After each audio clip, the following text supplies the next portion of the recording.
మిత్రులారా, ఇది మందమరి 2వ జూన్లో గల 327-28 కోటర్ల ముందు దృశ్యం.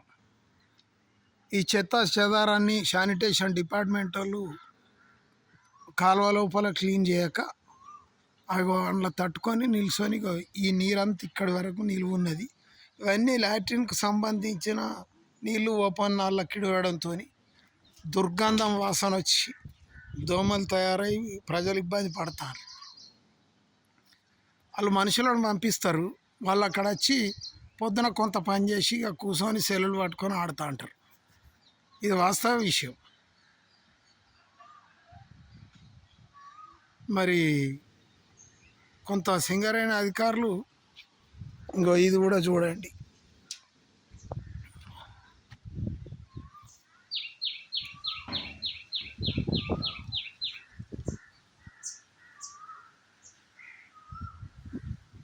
ఇట్లా తట్టుకొని దోమలు అన్నీ తయారవుతున్నాయి. ఇగో ఇది మోరిపైన చెట్లు మొలిసి ఉన్నటువంటి పరిస్థితి.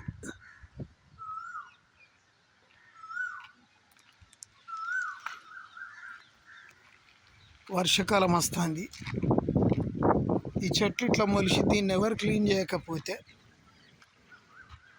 ఇవి వరద నీళ్ళకి తట్టుకొని ఈ దుర్గంధం నీళ్ళు ఇవన్నీ కూడా ఇళ్ళల్లోకి వచ్చే పరిస్థితి ఉంటుంది. ఈ చెట్లు చేమలు ఉంటే విషపురుగులు కూడా ఉండే పరిస్థితి ఉంటుంది. ఇది గతంలో వెనకట మా చిన్నగా ఉన్నప్పుడు కట్టినటువంటిది ఈ ఓపెన్ నాల.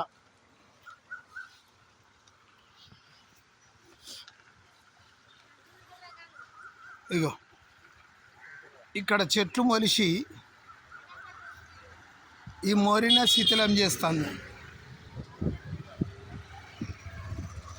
ఇవి ఇక్కడ తట్టడంతో అటువైపు చెట్లు తట్టడంతో తీయకపోవడంతో ఈ దుర్గంధం నీళ్ళు ఇక్కడ ఆగి దోమలు తయారై ప్రజల ఆరోగ్యాలు దెబ్బతిని రోగాల పాలవుతారు, డెంగ్యూ ఫీవర్ల పాలు కూడా అవుతారు. మీరు నీళ్లు చూడండి, ఇవన్నీ లాట్రిన్ నీళ్ళే. కాబట్టి సింగరేణి అధికారులు ఎన్నడూ దోమల మందు ప్యాకింగ్ చేసుడు కానీ శానిటేషన్ సింగరేణి పరిధిలది. దోమల మందు ప్యాకింగ్ చేసుడో బ్లీచింగ్ పౌడర్ వేసుడో ఇటువంటి ఎన్నడూ చేయలేదు.